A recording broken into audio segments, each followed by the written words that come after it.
Rojak ada? Bawa satu boleh? Rojak mi. Tu barang semua yang mau. Satu.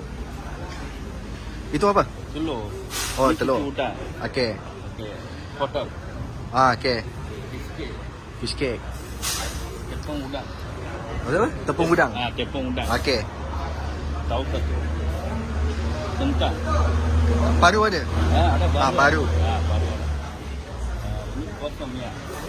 Oh, tepung kosong punya. Tepung kosong. Yang tu udang. Ini sayur. Oh, sayur. Sayur apa? Tepung sayur. Kampung kelapa. Oh, okey, boleh. Tempe. Tempe mau? Macam-macam ada. Satu lagi cucur udang. Okey. Ini apa? Di kelopot. Boleh? Nak? Tahu kering. Tahu kering. Nak. Okey, cukup. Ni campur boleh? Mi campur boleh. Di sini, ini rojak sudah lama eh? Ya, lama. Ni abang tahun lah. Lebih.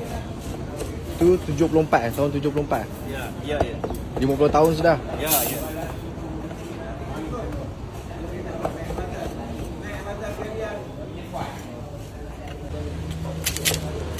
Udang tu. Ya, kelopot lah. Kelopot. Yeah.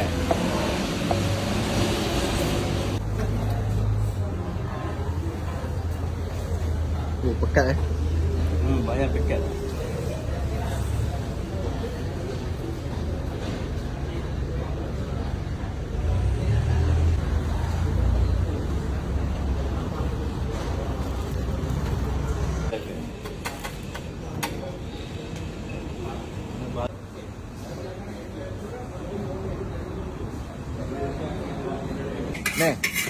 Boleh buat mi goreng kambing? Boleh. 2 set. Makan.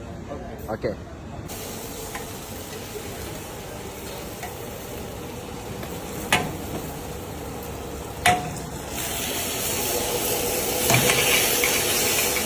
Oh, kari kambing.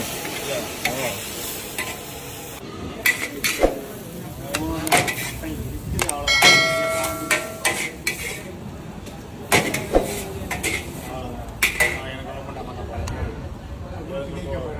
Kita tengok.